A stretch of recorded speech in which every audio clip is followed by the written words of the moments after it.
En la analista Carlos Salomón Cámara. Carlos, ¿cómo estás? Muy buenos días. Buen día, Manuel, buen día a todo Tabasco, con todo el cariño estar contigo, con ustedes. Gracias, Carlos. Oye, primero que todo, tus comentarios de la toma de posesión del paisano, tú estuviste presente, de hecho lo saludaste. ¿Cómo lo sentiste? ¿Cuál es tu opinión al respecto? Mira, tuve la fortuna de estar el sábado allí en el Congreso, verlo, prácticamente lo que dijo, lo que siempre ha dicho, o sea, un análisis muy fuerte sobre el neoliberalismo, sobre cómo se ha empobrecido el país. Ese análisis que tú y hemos escuchado muchas veces, es un análisis, un diagnóstico que yo comparto casi al 100%, casi, no al 100%. Entonces él plantea su esto, lo veo muy entregado, muy esto, creo que es justo que después de 18 años tenga el gobierno, tenga la presidencia, pero también cuando tú llegas a la presidencia, todo cambio genera su propia resistencia, hermano. Entonces hay ya resistencia antes de que tomara posesión y resistencias a estas 72 horas que es prácticamente presidente. Era él muy entero, muy hecho, dedicado, ahora ha hecho acciones a corto plazo que han incrementado sin duda su popularidad en las últimas 72 horas. Abres los pinos y cuando tú ves aquello, ¿no? Esos lujos y esas cosas, y además se muestra a la gente, me recuerdo un poco cuando abrió los segundos pisos y la gente caminaba a los segundos pisos cuando fue jefe de gobierno. Al abrir los pinos la gente ve eso y entonces dice, bueno, esta era una minoría rapaz, como él ha llamado, pero también cuando muestran las imágenes del avión, es también otro acto político, ven el avión, pero la gente no piensa también que todo jefe de Estado necesita transportarse en un avión, no con esos lujos, pero necesita un avión por su propia seguridad y por su propia eficacia de tiempo. Como vi Andrés Manuel, lo vi muy bien. Ahora, te repito, los cambios que él tiene tendrán que emitir seguramente mucha resistencia. Aquí lo importante es si el cambio es mayor que la resistencia o la resistencia puede alterar el cambio. Ayer vimos una marcha nutrida, pero no como algunos esperaban, eran cientos de personas, pero no congregaron miles. Y por el otro lado, hoy la rueda de prensa de López Obrador, su primera con los medios un tanto cuanto ríspida por parte de los medios en los cuestionamientos. Pero fíjate que así nacen los gérmenes de la oposición, que hay una resistencia, indudablemente él tiene 30 millones de votos, pero hay mucha gente que no votó por él y que esa gente se va a empezar a armar, se va a empezar a organizar en los próximos meses y años y veremos un país, como le llama, una democracia confrontativa. ¿Por qué? Porque es una cosa confrontativa. Ahora, él tiene mucha razón en el diagnóstico, en toda esta política neoliberal que empobreció el país, que creó la desigualdad. El problema donde yo disiento mucho es el cómo lo vas a hacer y con quiénes lo vas a hacer, Manuel, ¿no? ¿Por qué? Porque una cosa es el diagnóstico, otra cosa es ya el aterrizaje de esta serie de planteamientos, de 100 planteamientos. Yo creo que a los indígenas hay que hacerle justicia, hay que devolverles la justicia. El problema es cómo lo vas a hacer y con quién lo vas a hacer. Hace unos minutos se dio a conocer en la Ciudad de México algo, por ejemplo, que le reafirma la razón moral a Andrés Manuel, que reconfirma lo que está haciendo con respecto al aeropuerto. Se acaba de dar a conocer hace unos minutos que los negocios, ayer cuando él viajaba a Jalapa, alguien se le acercó y le entregó un documento de una serie de auditorías que se habían mantenido en secreto, donde el administrador del aeropuerto se había comprado los terrenos alrededor, los puso a su nombre, donde el traslado de material lo hacían con sus camiones, donde una serie de raterías que se hicieron en torno al aeropuerto. Pero como tú y yo vivimos este fin de semana, ayer, por ejemplo, se anuncia la suspensión del aeropuerto, y va a seguir porque también hay litigios internacionales.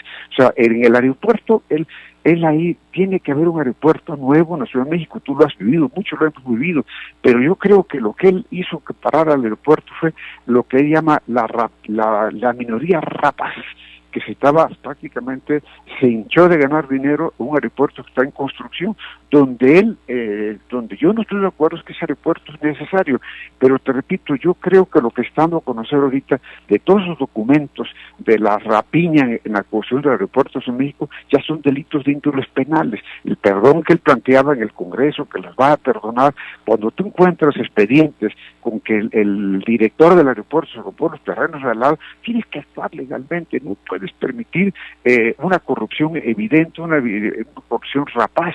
Yo creo que él en la conferencia de prensa hoy llegó, pues había regresado ayer a las 12 de la noche de Veracruz, de Jalapa, hoy estaba a las 5:45 en el Palacio Nacional, hoy estaba en esa conferencia de prensa donde se confronta, porque él será así, es su perfil, una democracia confrontativa. Ahora te repito, Manuel, él tiene la razón. A mí lo que me preocupa es el cómo y con quiénes. Yo no veo un equipo coordinado, yo no veo un equipo, como dijera, que le aguante el paso a Andrés Manuel. Andrés Manuel es un animal político y camina muy fuerte, y yo no veo al equipo que lo acompañe y sobre todo que lo entienda profundamente. Mira, cuando se decide suspender el aeropuerto, no le dicen que hay toda una afectación internacional jurídica que hay que pagar. Entonces suspende el aeropuerto, pero sin darle toda la argumentación de lo que hay detrás, ¿no? De lo que hay legalmente en la bolsa de Nueva York. Ahora, afortunadamente, han surgido documentos hoy y ayer que demuestran la corrupción que hay en el aeropuerto, y eso le permitirá tener el argumento moral de suspensión del aeropuerto. Oye, Carlos, sí, dime una cosa, ¿el equipo le tiene miedo a López Obrador? ¿No le va a decir las cosas por temor? Yo viví mucho tiempo en Los Pinos, y cuando tú tienes un presidente como él, un presidente con una fuerza impresionante, con una fuerza que le da su trabajo, con una fuerza que le da la historia, con una fuerza que tiene 18 años, todo el equipo, yo tengo la impresión que no le tiene la confianza que le tenía en campaña. Ya lo ven como presidente, lo ven como un hombre de ideas dominantes, y se empieza a sembrar ya esa idea de que le digo o no le digo las cosas, o cómo se lo digo, o cómo le acomodas la verdad. Eso pasa con todos los presidentes de México. Pasó con Echevarría, pasó con López Portillo, pasó con Zedillo, yo lo viví con Zedillo, pasa con Fox, pasó con Calderón, Peña se aisló prácticamente. Esto es un caso de Andrés Manuel, es un caso de los presidentes de México. Siempre el equipo empieza a tenerle cierta precaución para acomodar la verdad de él a la verdad de uno. Y también, aparte de otra cosa muy importante, empieza a correr ya la sucesión del 24. Entre el mismo equipo empiezan a sentirse quiénes pueden tener derecho al 24, quiénes pueden ser los sucesores políticos. Entonces, la condición humana, Manuel, no es una cosa única, no es una cosa excepcional. De eso, esa es parte de la condición humana. Sin embargo, el país en medio, Carlos, y esto es una tragedia, ¿no? El país tiene una profunda crisis, una desigualdad. El país se está confrontando el país. Tiene una profunda crisis. Yo te repito, él tiene la razón. Me preocupa el cómo y con quiénes. Pero pues ahí lo veremos bien, veremos cómo se va a ir confrontando, y en el camino veremos cómo muchos se quedan en el camino. Pero todo cambio, Manuel, genera una resistencia. Ahora, justamente por esta resistencia, Carlos Salomón, te pregunto, el evento en el Zócalo con los pueblos indígenas, donde recibe el bastón de mando, se arrodilla incluso, nunca se había visto que un presidente se arrodillara, y menos ante los pueblos indígenas, recibe este bastón de mando. Lo que hizo en Los Pinos, que lo abre, es un ícono del poder de México, por lo menos del México antes de López Obrador. El tema del avión presidencial, que lo muestra también, lo enseña el pueblo de México, todos estos excesos. ¿Cuál es la estrategia de López Obrador? Tiene claro que los grupos del poder y las cúpulas le van a dar con todo, que la gente, pues hoy en estos nuevos tiempos, pues no está conforme con nada, teniendo o no razón, y lo van a criticar, y él está amarrando a los grupos más vulnerables, a los pueblos indígenas, a los más pobres, para tener su fuerza y poder aguantar todo lo que le van a dar muy fuerte estos grupos. Totalmente de acuerdo. Mira, hoy el mostrar los pinos, mostrar el avión, tomar el bastón de mando, pues simplemente él siempre ha estado muy ligado a los indígenas. Con los indígenas, yo hace unos días hablaba con unos amigos y me decía, yo me voy a poner en un estado vegano porque estoy muy gordo.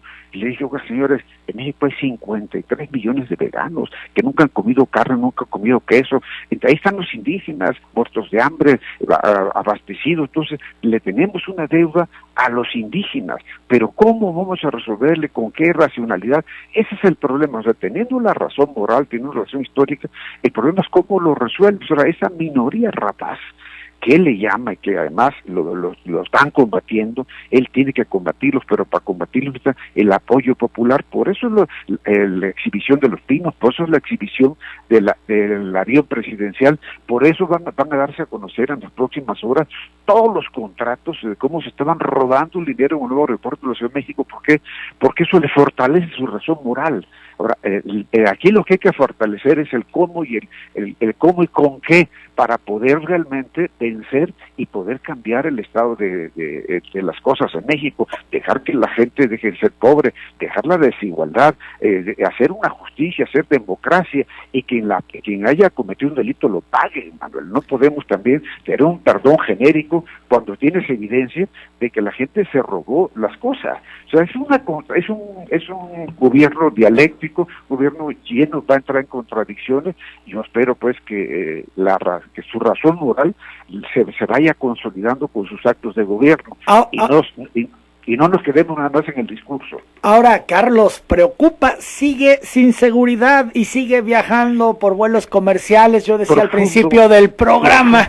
Claro, sobre todo cuando está tocando tantos intereses. La advertencia que hace el sábado: no vamos a permitir el huachicoleo. Eso es un mensaje a esos grupos criminales, a estos grupos que están dañando la economía del país, robándose el combustible que Pemex está extrayendo y demás. Ahora, lo ponen vulnerable y no lo entiende, Carlos.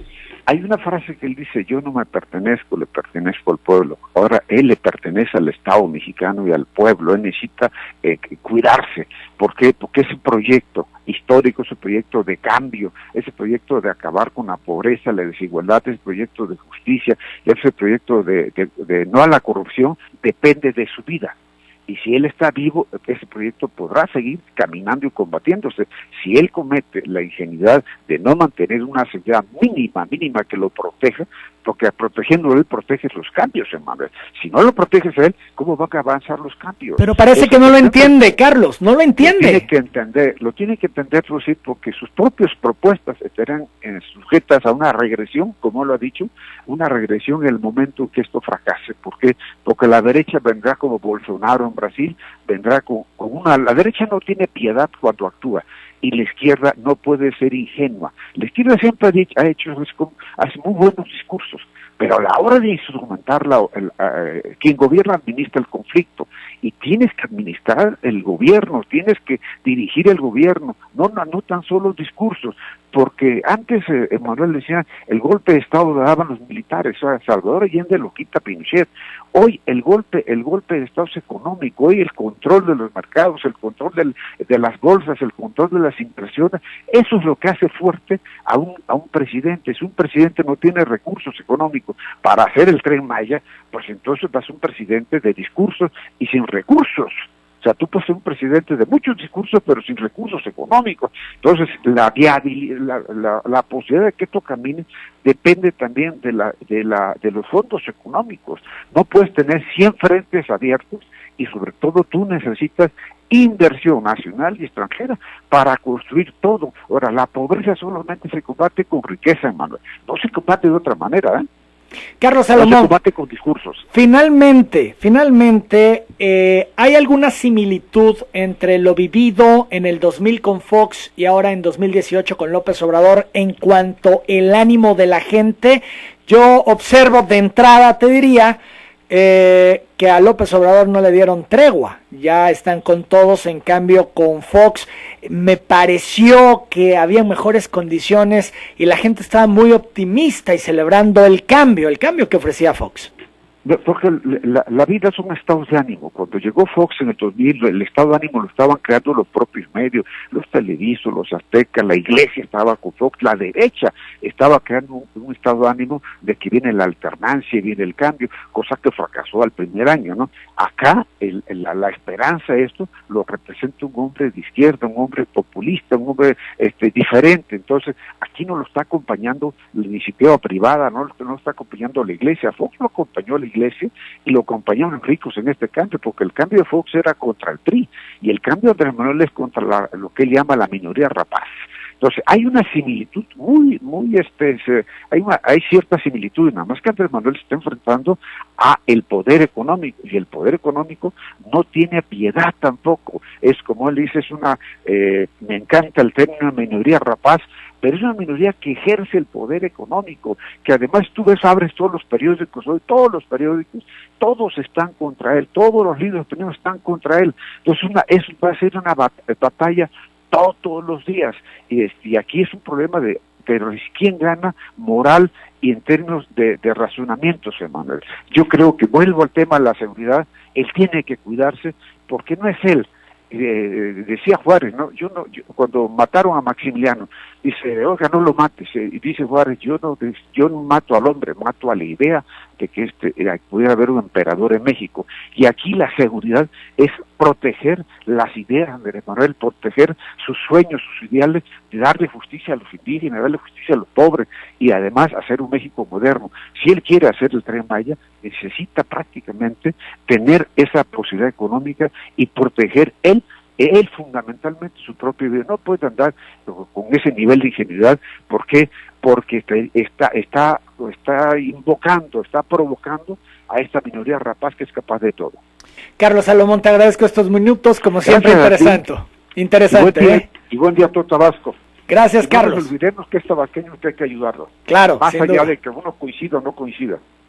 Gracias, Carlos. Un abrazo. Buenos días. Es el analista y político Carlos Salomón Cámara. El Rincón del Marisco, caldos de robalo con camarón, chilpachole de camarón, sopa de mariscos, cócteles, sábados y domingos, la especialidad de casa, el uliche, caldo y mole de pavo, peje lagarto en verde, camarones y pescados al horno.